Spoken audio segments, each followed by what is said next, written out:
The Entrepreneurial Hour is a weekly radio talk show hosted by Stephanie Cates and Robert Goltz that includes local South Florida business owners, subject matter experts, and industry leaders that recognize the need to share their knowledge with other businesses to help them start and grow their business. Join us Tuesday mornings, 10:30 to 11:30 a.m. Eastern Standard Time, online at Radio Unilatina USA. Follow us on social media at #The Entrepreneurial Hour.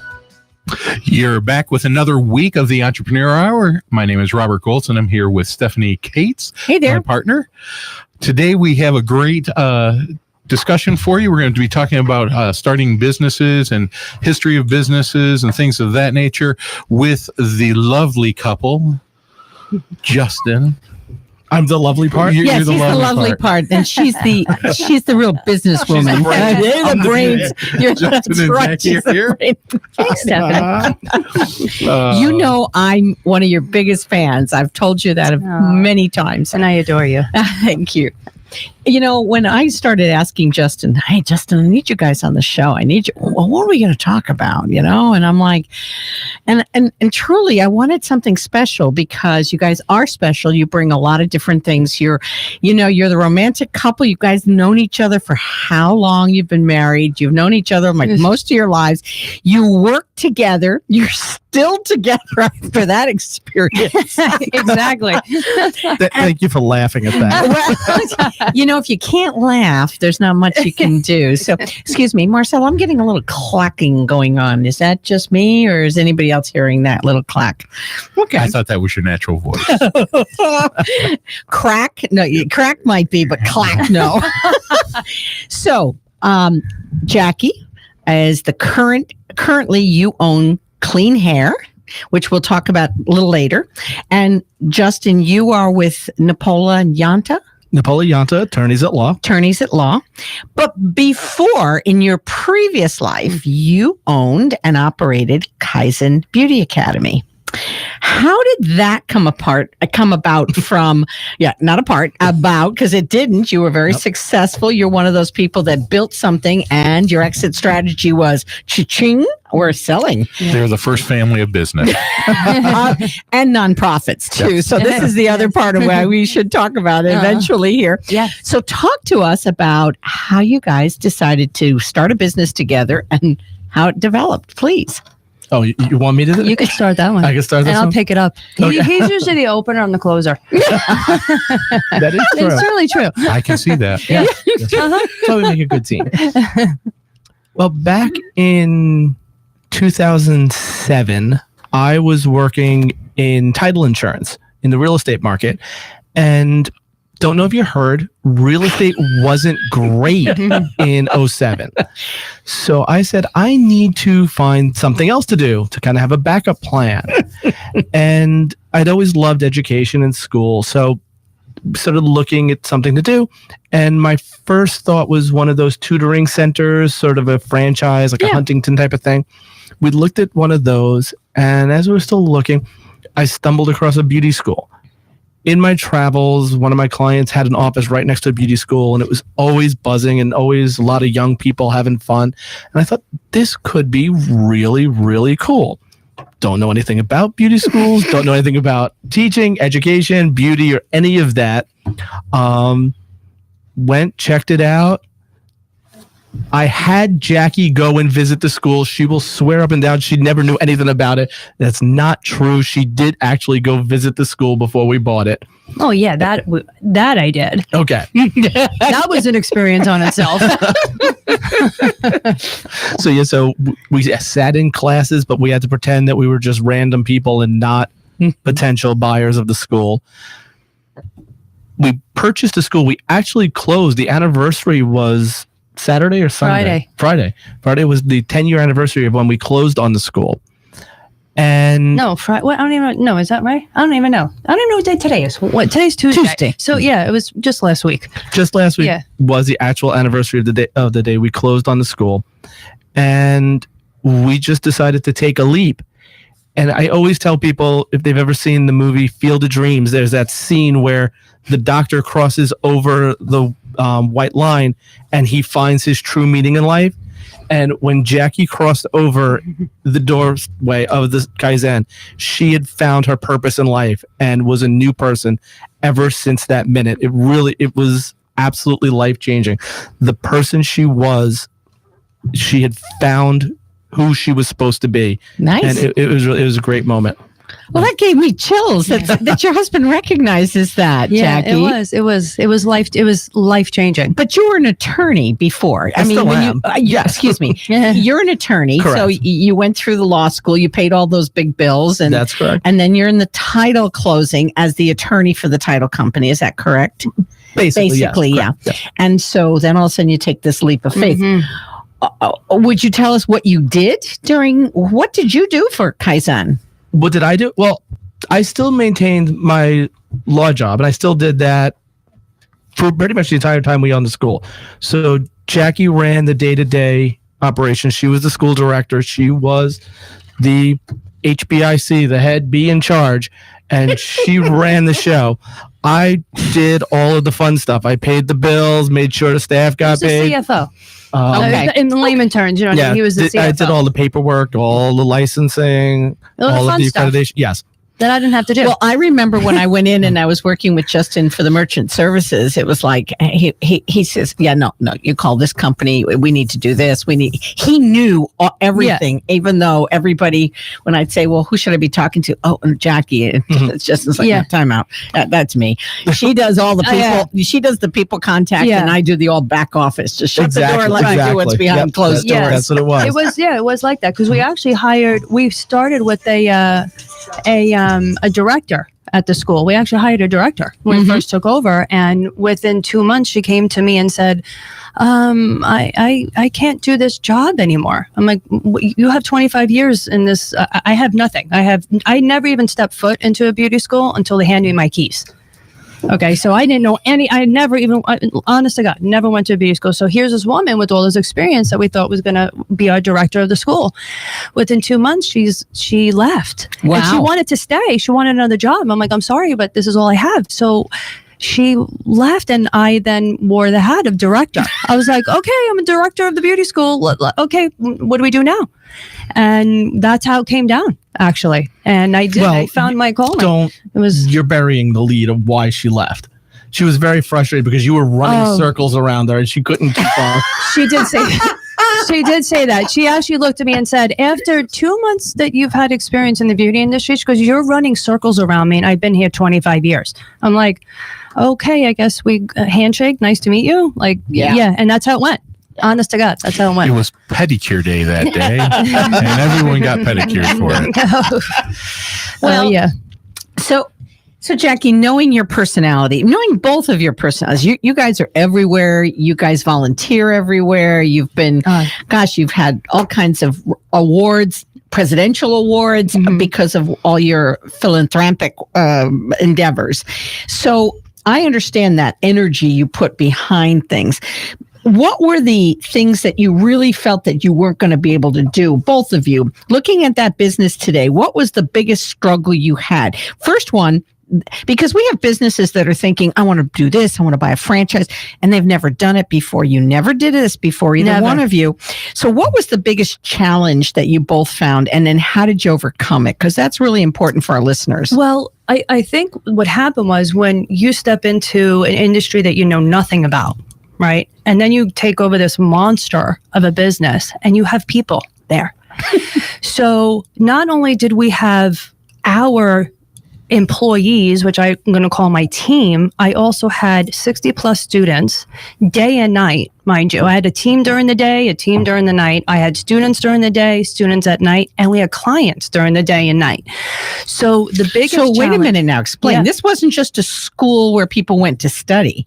We had clients coming and getting services. That's how how beauty schools work. Oh, so that's how the students, they need services. So they need to be able to touch a certain amount of heads while they're there, or nails and skin. They need to people. Excuse me, it's people. So I just say that because I think cosmetology right away was always our biggest program. So anyway, so we would have customers coming in at the same time. So all of this. So for me, the biggest challenge was what do you do with all these people?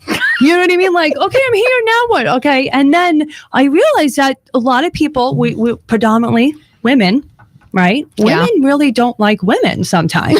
And it is heart-wrenching. What? Are we catty? A little bit. Well, you're dealing with kids that are coming right out of high school. We also had, college students, moms, we had it all. We had a variety of ages, was unbelievable. So the biggest challenge for me was to figure out, how do we coexist with each other in this building with so many different personalities, from a team to the students to everything? So I picked up a book, and Pat Riley, and I read Winners Within. And Basketball coach. Yeah, Pat New York. Riley, Mhm, exactly. New York Best Knicks. book ever. And it's all about building Miami Heat. culture. Miami Heat or the Knicks. Miami Heat also. Okay. Yes, you're So- right. Sorry. I then read the New his York book. in me. Yes, exactly. Well, us both. You too. And so his book really opened my eyes to say, I need to get my team in this culture. We need to build our culture. And he talks all about that. It's really about the mafia and one for all, all for one. I've always been like this mafia princess girl. I love anything mafia. So I was like, oh my God, this is so great. It's right up my alley. So I The read, Long Island is coming. the Long Island's coming out. So long story short, I went from Pat Riley, I went to Tony Shea, which is Zappos, is Okay, another right, building your right. culture, Mhm. to John Taffa, learning your standards, Okay. and then anything Richard Branson. So then I had my team in place, and we built our culture, and we built our core values. That right there turned our totally upside. I mean, it was amazing. It really brought this different energy to our school. So I took the team and we built a culture, but then I had to figure out, what do I do with these students? These students are crazy. They're hating each other. They're talking stuff about each other. I'm sure you're not allowed to curse on here, so I'll watch what I say. Well, we've kind of slipped a few times. Okay, good. So we built two cultures within one company. So I had the MIM culture, which is mentor, inspire, and motivate. We had 3 core values that came along with that. And the students had to be supportive, non-judgmental, and fun. And I actually made them sign contracts before they came into the for school. you. Absolutely. We got to the point where we were able to do that. And we built this culture. And we won a massive award for it. And that was everything to me and more, because it involved everybody. Right. And that was one of the biggest struggles to figure out how to fix. And then in turn, I figured it out, put it in place, we implemented it. And as long as you keep watering it and nurturing it, it will happen. And that's what Wow. happened. It was amazing. That's very inspiring. You Yeah. know, I think we have people that sit down and say, my mission statement is, and the business hasn't even opened the doors yet. They haven't hired one person. It's just about them. So we're going to sell this, and I'm going to buy it here, and I'm going to do this. And we're going to move on, because I think we need to go ahead and We need to our take a break. Oh, in 2 In 2 minutes. minutes. Okay, let me finish my thought then. So many people start the business with a vision and a mission, and they then feel like they're stuck with this. Yeah. You basically went in and smelled it, sniffed it, touched it, did everything that you need to do with the people, and then realized, here are my issues. Let's get together and find out what are the main problems, and then create your mission and vision around that. If you had those things first, do you think you would have been as successful? No, because you first need to find your team. You have to figure out who it is that you want beside you. And that was my biggest challenge also, because when I first started, I didn't know what I wanted. So I had read this book, and it tells you, make a list of the things that you want and the things that you don't want in somebody you're hiring. So I was able to then structure it where I was able to bring the people in that I wanted as a team, and my team wanted as a team. So we all kind of worked together. Robert, did you hear that? That might be a very good philosophy for, for that revolving door you have. I like my revolving door. We stopped that revolving door I because like of it. our culture. I'll tell you right now. We were one of the schools that had long-standing employees. Nice. Yeah. Congratulations. Yeah, thank you. So So we're going to take a break.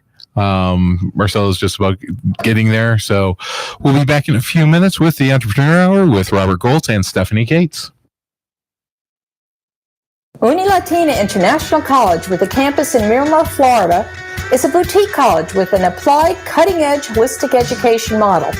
Business, tourism, and communication students not only develop their field intellectual skills, but also are empowered to become holistic professionals through yoga, self-empowerment, Tai Chi courses, and more. Sign up to become a holistic professional at unilatina.edu or call 954-607-4344. UniLatina International College offers an English as a second language program for international students. UIC's high qualified ESL teachers help students develop and master the English speaking and comprehension skills needed for both work and pleasure. Our ESL program also focuses on cultural adaptation through fun field trips and cultural experiences. Start your journey today at unilatina.edu/ESL or call 954-607-4344. The Entrepreneurial Hour with Stephanie Cates and Robert Goltz. And we're back. We are. I'm just really enjoying this. It's so nice to see a successful couple in the business world, because you find I've heard more stories about couples. Actually, the business drives them apart. Yeah. And, then somebody's taking the business, somebody's taking the house, nobody wants the kids. No, only kidding. Well, because they weren't around to raise them. And so who wants kids that really weren't raised, But that wasn't an issue with you guys. So talk to me about how working together as a couple didn't in a business that was so dynamic and ongoing and it's a living, breathing business. It's not like something that's, it's a website, let me go to it's less of what you've got today is a little bit little less stressful. Oh yeah. So how did you guys survive that as a couple? Definitely division of duties helped a lot. Scheduling was a big part for sure. Live and breathe on a schedule. Yeah. Live and breathe on a schedule. One of us was always with the children and one of us was usually at the school. So it took years before we were able to even hire somebody that we could trust and know that we could leave the school for a night and not be there. So we started to slowly see each other again. But it was I worked every Saturday. I think for 8 years, and that was hard. Because Saturday is like family time, and the kids had parties to go to. But you have a much more solid relationship because of it. Truth be told, we did then. Now that we see each other, we get on each other's nerves much more. Amen. It was better. It was when we didn't see each other. Now we basically work in the same little office in the house and we're side by side. And, suddenly the little things that didn't annoy you just pop up and it's like, oh, I guess I should stop breathing and go in the other room. Well, he would come into the school and we'd be sitting in the office. I'm like, oh, how long are you staying for? I'd be like, there's a lot of us in this office. Are you coming in? Or you? I've seen that office. It was very small. Exactly. Yeah. And then he would come in. Like, where are you going to fit in here? So it was easy to say, go away. Yeah. Not so much now. I worked side by side, actually still have 2 desks upstairs in a loft, which I love my loft because when I come downstairs, it's if I just closed it off and the business isn't there. I don't walk by that door. Yeah. You shut your door of your office when you're not in it. Yes, I do. You have to. Yeah. Because otherwise it's sitting there and and the door's open, you hear cha-ching, and it's the computer, you've got emails, and it just, I got to go see what that's all about. Yeah. And you just lose the family time. Well, your daughters, how did they deal with mom and dad having to be in this business? Did they resent you? Because I know my kids resented me a little bit because I was in sales. You were in sales. To some degree. Or maybe it wasn't the sales. Yeah, but true. But what I'm saying is that when you're in sales, your customers almost dictate to you what time they can see you. And if it took away from your family, I'm much more jealous of my time now. I'm much more, I protect it more because truly my marriage deceased and I lost my whole family over that type of, light of the street, darkness of your home, because you're just putting it all out there. How did the girls handle? Well, I think it's because of what Justin said is that it took time, but we had to schedule. It was always one of us at home. So we don't have nannies. we don't have housekeepers running around. Like, I love that students would tell me, they would say, oh, they probably live in this big house and with all these maids and nannies. I'm like, yeah, you're looking at it right here. Like, we're those people, I had the maid and nanny when you were at work. I don't know what you're talking about. Oh, okay then. Okay, Justina. So, no, and then, we had help. My mom was like, I always say, like, we probably couldn't have done what we did without her, because The support, Nona was like full on, like, if we ever needed Nona, she was there in a heartbeat, so we were lucky to be able And she to lives have the help. local? Well, she doesn't. She lives in Delray. Oh. She's about 45 minutes away. But the kids were they knew our schedule, like, which was great, because they knew what days, like, Dad was going to be at the school and who was going to be home with them, and what days I was at the school, because there was days I was working 14-hour days, as Justin was too. So I would see them in the morning. I'd make their breakfast and lunches all the time, every day. My kids never bought lunch. I made them every day. And they knew that, okay, Dad was going to be here, Mom was going to be at work. I'd see them in the morning. I won't see them until the next morning. And that was difficult. It was really hard, but they didn't go without. They didn't miss anything. We really tried to divide our time if they needed us, if they had special events at the school going on. It was challenging. But, I always say that I always regret the one thing I did was I didn't go to my daughter's kindergarten field day. And that's still to this day, and she's 15. I mean, come on. Talk about, I've got those regrets. Right, we all do, right? Yeah. So, but like what you just said now, that your time is everything. And once I did that and I learned my lesson on that, I was like, I'm never doing that again. Right. I have a company for a reason. Like, I'm an entrepreneur for a reason. I can make my own hours. Right. I don't need to ask somebody. I got insurance. If the place burns down, I got insurance, Exactly. and you just start to release a little bit. And I really, honestly, the kids, I think it's great for them. They are, right now they're great. They're like, they've seen what we went through. And I always think about what it's going to be like when they grow up, and the things that they're going to say, that they grew up with two parents that were entrepreneurs, and they watched us grow and hustle and grind. And well, on the one hand, my daughter says she's proud of me, and she's so happy that I'm so I'm out there, and I put myself out there, and I've worked really hard, and she wants to be like me. But she also reminds me of the day that I left her 2 hours waiting for me to pick her up after a school event. see, Be two things.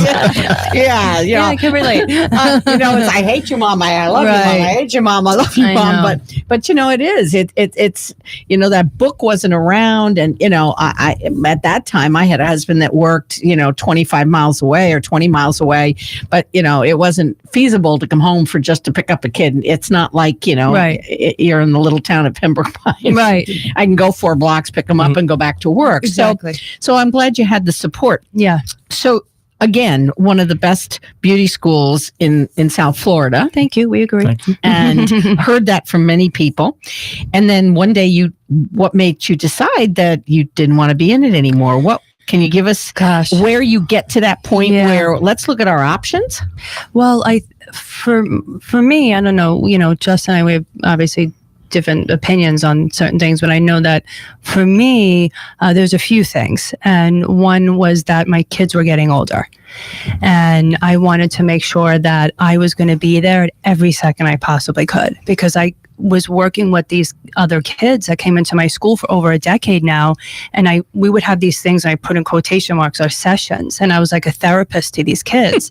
and that was the best part of my job. I loved it. Like, that was like the ultimate thing. And then I realized, well, now my kids are getting older. They're going to need me more, but these kids at the school need me a lot too. So I kind of felt like I was getting torn between, and I was not taking care of the one person, was myself, as I was going through this. And then because we're a beauty school, we're accredited, we have financial aid. So now we have 4 to 5 government agencies on top of us all day long, every day, every hour. And I really didn't conform very well with people telling me what to do. So there was a few times. I can never see that happen. Yeah. Oh yeah. was a few times I put my foot in my mouth and I actually ate crow and had to call up the accreditation people and apologize because they weren't. They At said least you didn't have to fly to DC and Yes. apologize. that was. I mean, they really put us through the ringer. And when you tell somebody you're going to be for our school and for my students, and when you're not, then we have a problem. So then I'm going to take care of it and I'm going to do it my way. And I did, and we were very successful. And I said, well, what you don't know is not going to hurt you because I'm not stealing, I'm not taking anybody's money, but I'm always going to be the best interest and look out for my students. And they didn't really like that.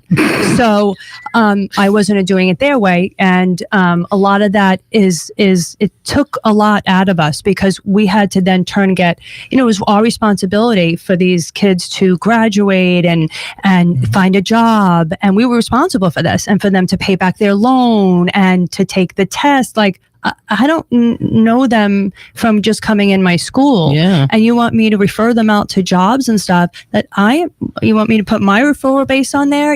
So we started a program. I did start a program for them, and it led into Day in the Life of a Stylist, where we would then put them out to jobs and work to get to know them. And this is how I created them to get jobs. This is the only way I knew. And it was a lot. It was a lot of responsibility on us. And all the time, these government agencies were on top of us 24/7. And I was like, it's time to go. I don't know how much longer I could do this for. I am just so confused right now because what I hear from most people is that they want to start a business so they can have an easy life. And you're just telling me that it's not an easy life. It was not an easy. That business, owning a beauty school, is definitely, everybody's like, I loved it when people used to tell me, oh my God, you probably get your nails done and pedicures and hair. I'm like, okay, you know that expression? Like the painter doesn't have his house painted. Yeah, the plumber has a leaky Exactly. leaky I'm like, faucet. I'm in my office doing my own nails, which I still do. I do them when I run out of the house. I used to do it at the school all the time. The students would pass by and I'd be doing my nails in the office. I didn't have time, and it was like, it was a tough business. It was a very tough, but challenging. And like Justin said, I am the person I am today because of Kaizen. And I would never regret anything about it. I loved it. Education Absolutely through loved it. experience, huh? Exactly. Well, Kaizen means continuous improvement on a day-to-day basis. Oh, that's right. Yeah. Okay. So Robert Gold. we did that. Goal number 4 of the new year: continuous improvement. Kaizen. But there was an instance that was the final straw for both of us. Which one was that? Which I don't know. Which one Are we saying? Which you open it and I'll close the Okay. conversation. The constant drip of oversight and frustration had definitely taken a toll on us, and we knew this wasn't something we could really deal with forever.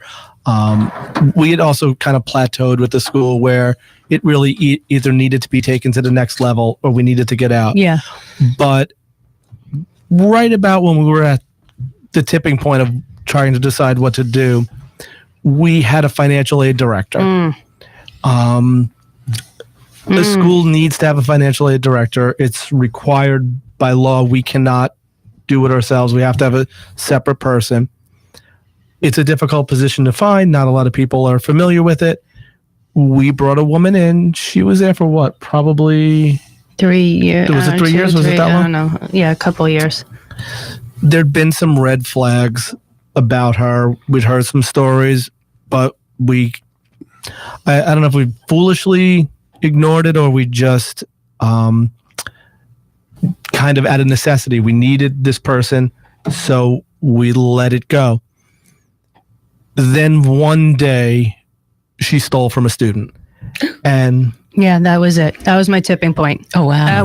That broke me. Like I don't even know if I could tell the story without crying still, because it was really. Well, because you put just knowing both of you, Oh. you're one of those people that, I'm going to trust you and love you and support you. And you know what? I might even let you step on me once or twice because you're going to have to break me down and slap me before I say I'm never going to talk to you again. You just seem like people that give many, many opportunities to Many. And Oh, so yeah. Well, even right was- now, they both look kind of like they're just about to go. So what we're going to do is we're going to let you guys settle in for a minute and get composed, and then we'll be right back with the Entrepreneur Hour. Yeah, because that's a story. yes, Well, I didn't think you were going to bring up that story. well, that was. Unilatina International College with campus in Miramar, Florida is a boutique college with an applied, cutting-edge holistic education model. Business, tourism, and communication students not only develop their field intellectual skills, but are also empowered to become holistic professionals and human beings through yoga, self-empowerment, holistic human development courses, and more. Sign up to become a holistic professional at unilatina.edu or call 954-607-4344. The Entrepreneurial Hour is a weekly radio talk show hosted by Stephanie Cates and Robert Gultz that includes local South Florida business owners, subject matter experts, and industry leaders that recognize the need to share their knowledge with other businesses to help them start and grow their business. Join us Tuesday mornings, 10:30 to 11:30 a.m. Eastern Standard Time, online at Radio Unilatina USA. Follow us on social media at #The Entrepreneurial Hour. The Entrepreneurial Hour is sponsored by the Miramar Pembroke Pines Regional Chamber of Commerce, the Weston Florida Chamber of Commerce, and the Pembroke Park West Park Chamber of Commerce. So we're back with the first couple of beauty and much more. I'm getting excited about going into the second part of the story. Justin and Jackie Nifola, we're happy to have you here. And you guys were just about to talk about the last straw. Yeah. And then we'll go into some other, your new ventures. Well, the lawyer in me wants to backtrack and say the financial aid director was accused of stealing, was allegedly had stolen from a student. So, and she brought all the money back just because she felt sorry for the student. She stated she did not do it. The student stated she did. It was a judgment call on our behalf on who we believed. We did actually, out of our own pocket, make it good with the student and reimburse them. Right. But, And she was a wonderful student. And like what you were just saying before we went on commercial about the type of people that we are, she came to me and she says it didn't sit well with me because what this financial aid officer was telling her, this student knew me very well because of all the interaction that we've had together over the years that she was with me. So it didn't sit right with her because the financial aid was telling her, Jackie's been asking for it. Jackie's been asking for it. And she knew right away, that's not my character. So something didn't sit right with her.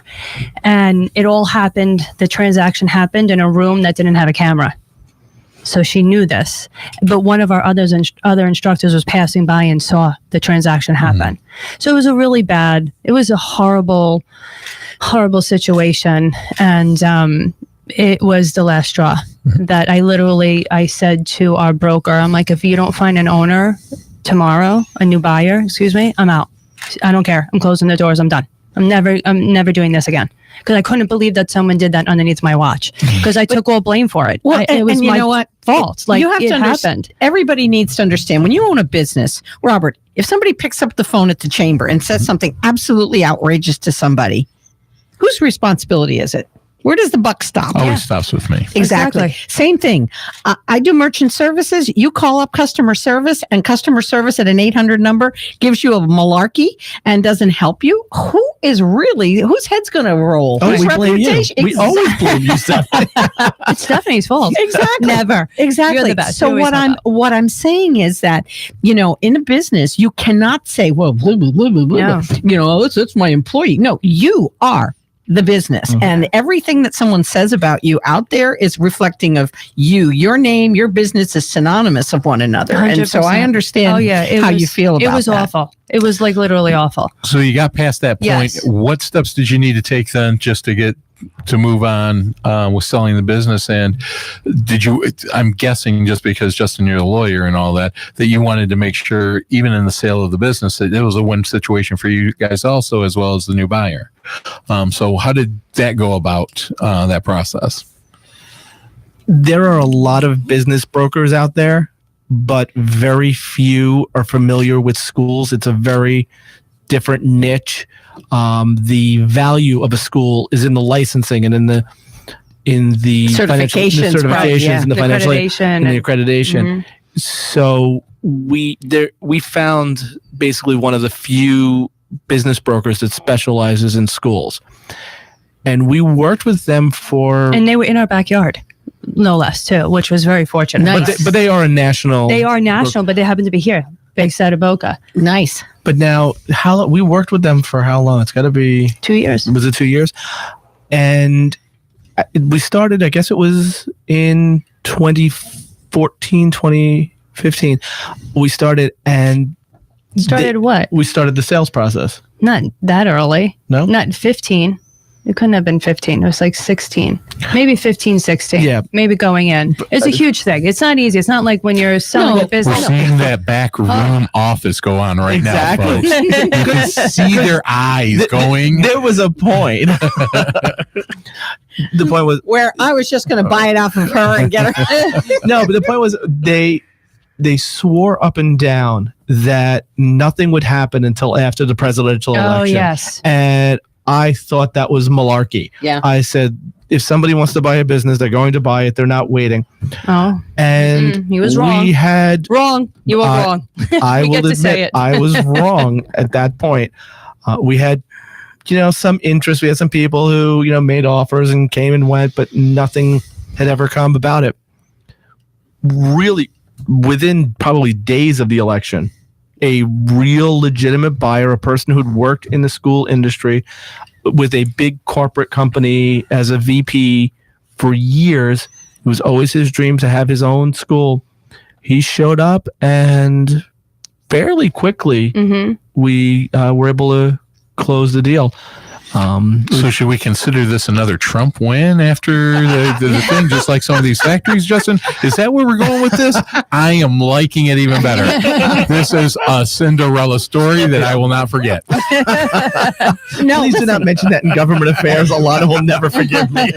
So let me just back. I did real estate for 17 years, and I used to tell people starting February, you got to have your house ready by March. March, you open the doors. March, April, May, because in New York, Long Island, Strong Island. Island, That's Long right. Island.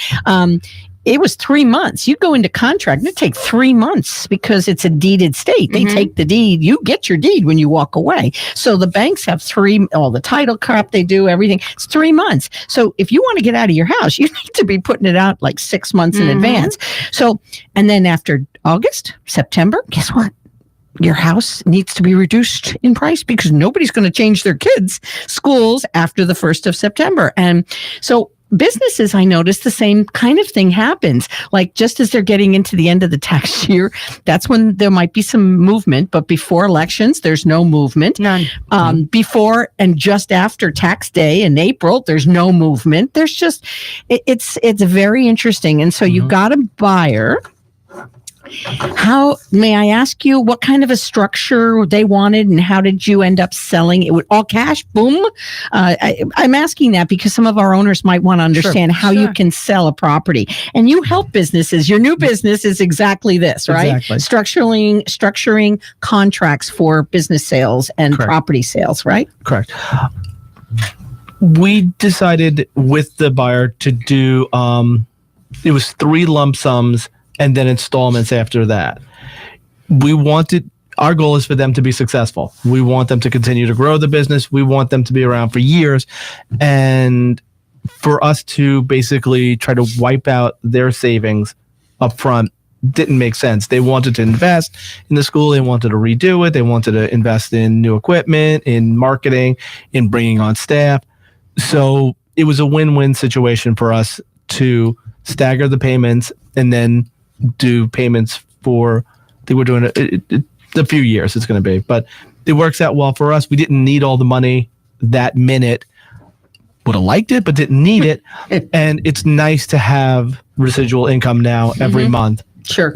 So And it helped them, which was, definitely helped them. and again, remember, we had left, like my students were there still. Yeah. And my staff was there, so that was a really hard transition actually for them. Like I didn't think people would give a crap if we were leaving or not. Like I really didn't. Oh, no. And it was, I met them.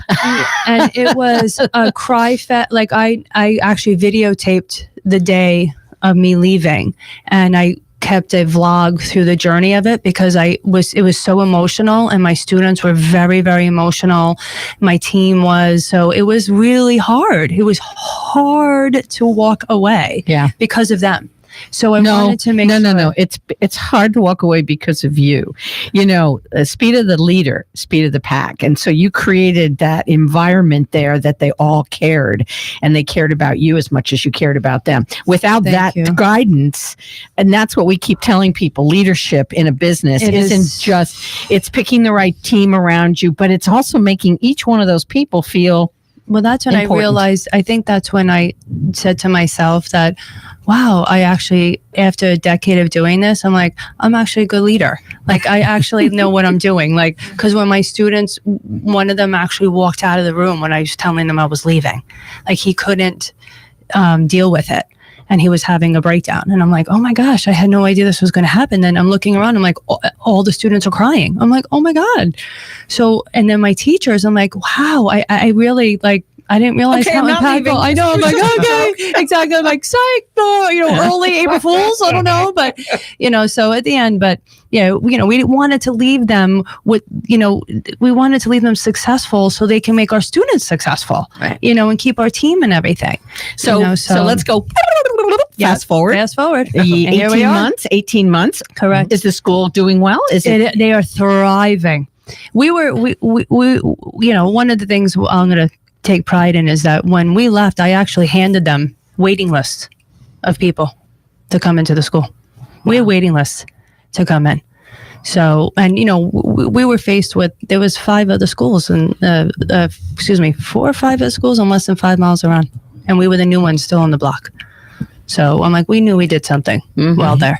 So for you personally, after the sales finished, weight lifted off? Well, unknown ideas? I know both of you started doing more of your own work, but was it more of a relief that you didn't have such a large business at this point and being able to go, okay, I can breathe a little bit and start moving into the next phase of your life? Or did you go into the corner and suck your thumb like me after I got laid off from my job?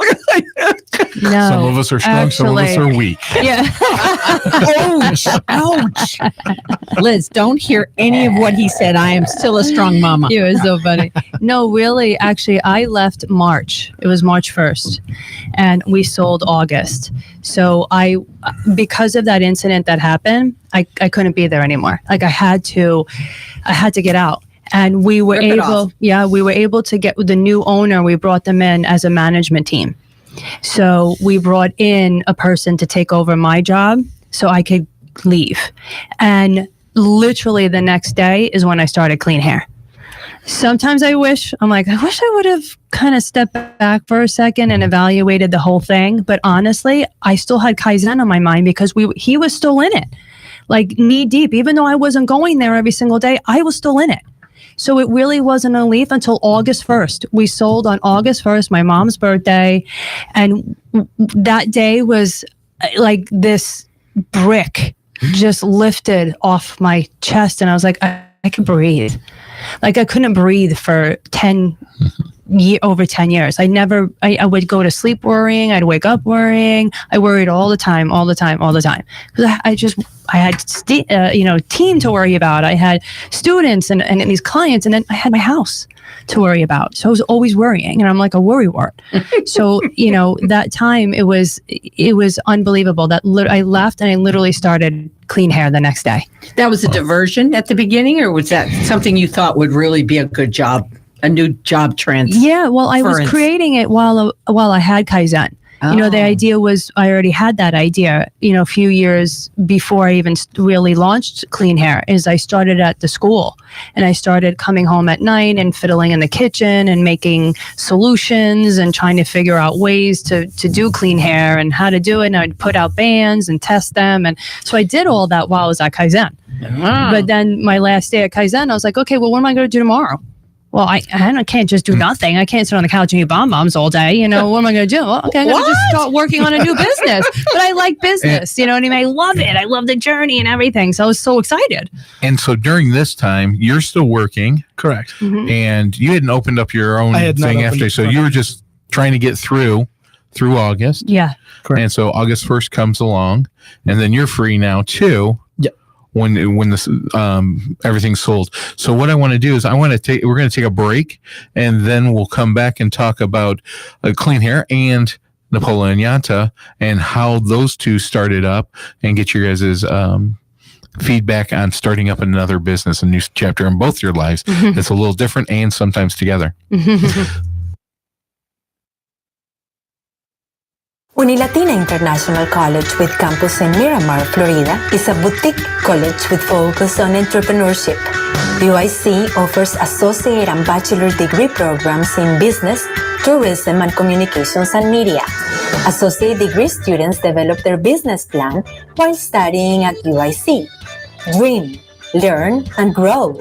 Join now our business incubator.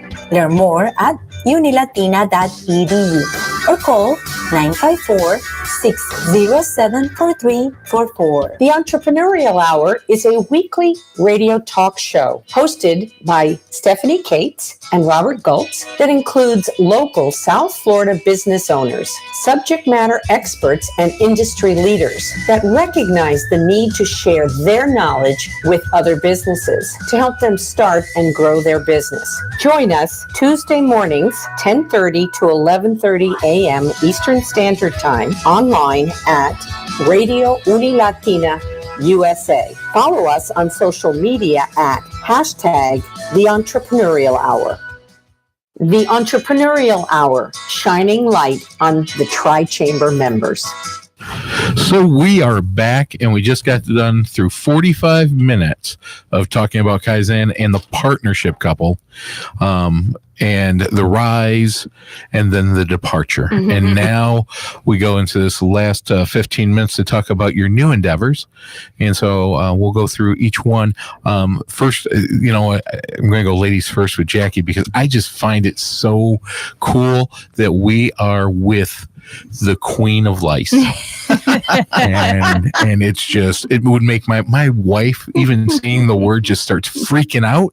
And you, because of your kids, school, and the industry you're in, had a great epiphany and decided to go into business for yourself right the same day before that, but said, hey, I'm not even taking a break. I'm going to go full time into this new adventure that's a startup from ground up compared to buying what you had before. Tell us how that came about and some of the challenges as you were going forward. Sure. So it basically started when I was at the school. We would always get like clients coming in and like bringing kids in, and they had lice, thinking we had some like magic shampoo or something that's going to get rid of it.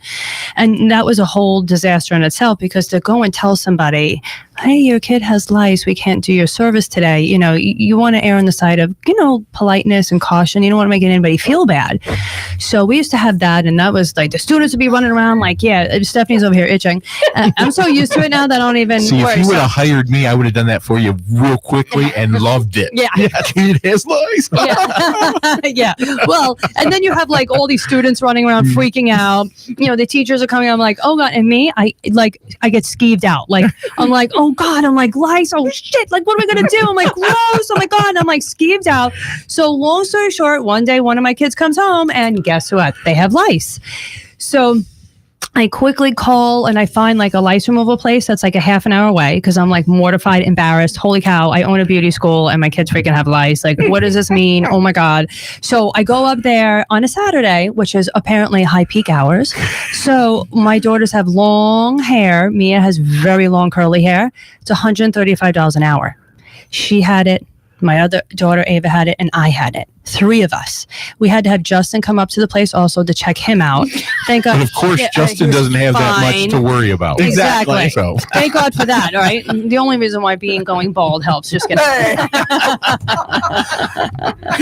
Anywho, $700 later, I dropped to get this removed. We're driving home. Like, it was like the drive home of shame because we all had like shower caps on our head. I'm like practically saying every curse word you can imagine in the car, like, but realizing, oh my God, my kids are here. Like, they're upset too. I'm like, okay, let's make this a whole big joke. Okay.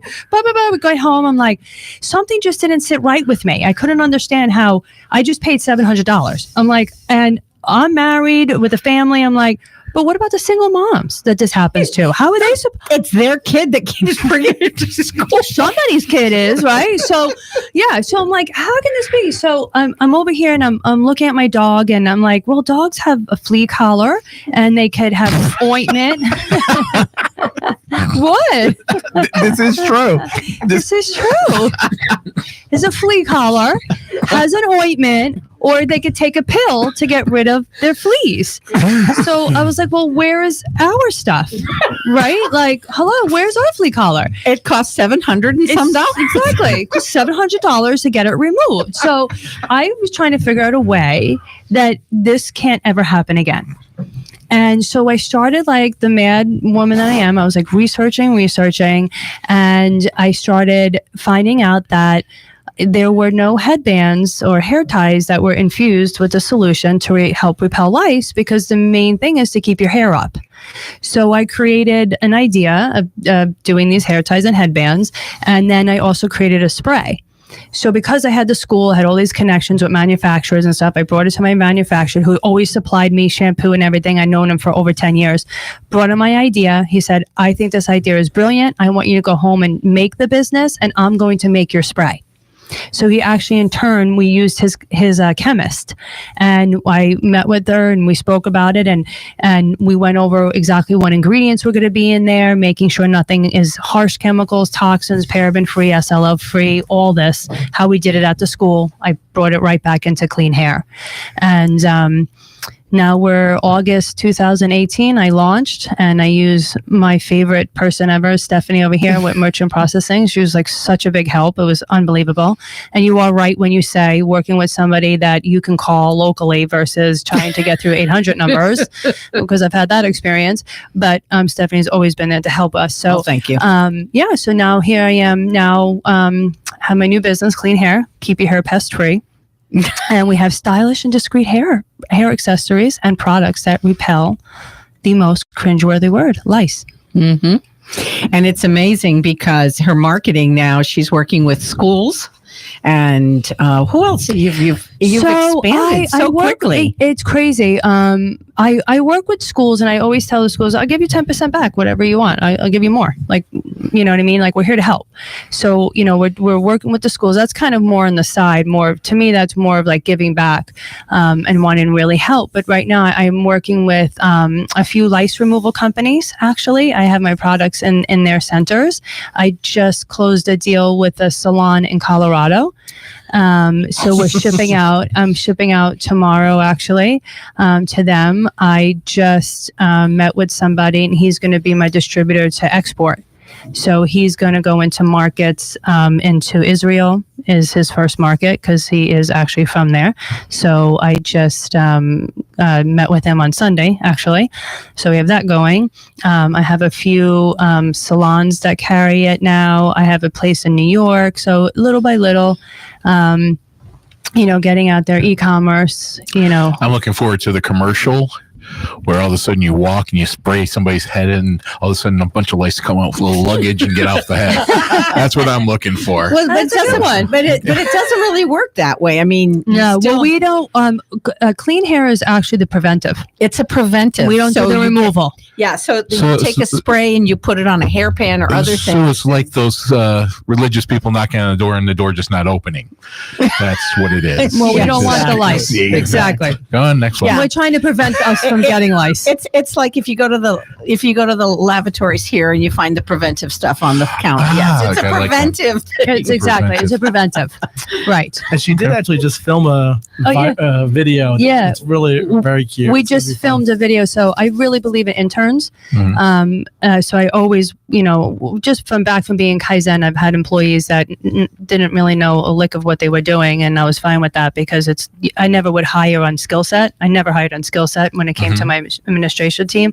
I would hire them on personality. So we can groom them we can groom them and show them what to do. So I do that with clean hair. And now I have a videographer intern, and she's awesome. And we just shot our first, I guess you want to say commercial or video, funny, goofy, very goofy. I don't know. I'm like really embarrassed because I had to be in it. And I'm like, oh, good You're the God. star. I'm like, oh no. I'm like, You know, you guys are always on Facebook and you're doing goofy stuff, so I can see where you'd be perfectly fine for it. Who are you calling goofy? You especially. You especially. So Yeah. So let me just say one thing. Are you actually considering, so this is all your idea, your everything. Yeah. Have you patented all this? Is all that going, is your attorney taking care of your business side here? well, Justin actually, he would be like more, I guess, the CFO side. If there's any attorney related stuff, yes. But we have a registered trademark going right now. As far as patenting goes, it's kind of hard to patent a spray because there are sprays out there already, and it's really just changing a few ingredients and them doing the same thing over again. So I just wondered, is it ever a thought to you, hey, I could do that Shark Tank thing and get the millions of dollars? Because truly, I think that this is like this much away from becoming every school is going to require their kids to have these hairbands. Yeah, I would hope so. Or the teacher's going to say, if you're going to it's going to be in my classroom. Yeah, just tie it up. It's tie it up, spray it down, and out you go. It's very simple, and but we're just never taught that in school. Right. So I believe that clean hair is also about providing the value and awareness of what it takes to be preventive. Right. Like, what are your methods? And we're just not given that. So I feel like that's why I'm here doing what I do, really, is to bring it to the parents. So before I go to Justin, do you require your kids now to always wear? Oh, it's ridiculous. My kids never go out of the house without being sprayed down. It's like, oh yeah. Like, and it's actually, the spray not only repels, but it conditions and detangles. So if anybody needs a really good tangler, it works. Well, and we created it that way for my kids. I'm actually thinking about getting those as stocking stuffers. So I need to talk to you. They are amazing. I get calls from moms all the time. Like, this is the best detangler because it doesn't leave your hair greasy, and we really put a lot of effort into this. And I always say, if I won't put it on my kids' hair, I'm not going to give it to you. Okay. I will never sell unless my kids have always been my test dummies. Poor them. They've been through the oily hair and it's been like, okay, go take a shower. We'll try it again. So, but it is great. It's a great detangler. Cool. So Justin, at the same time, you started your business up. I think you took a little bit of a break before you started Napoleon Yanta. And what made you decide to go into law yourself compared to where you were before Kaizen? You worked for somebody else. This firm is now yours and your partner's, and that's it. Correct. Not nearly as sexy a story as Jackie's. I didn't have any fun, exciting epiphanies or $700 you just had services. a big student loan that you had to pay back. Unfortunately, I've been out of school long enough that's behind me now. Oh, good. But I actually, when we owned Kaizen, I worked for a big corporate title insurance underwriter for many, many years. And they had a change in management, as companies often do. And they wanted to bring their people in and push the old people out. And at the same time, I was recruited by a startup. Much better opportunity. Financially, it was better. So I said, why not?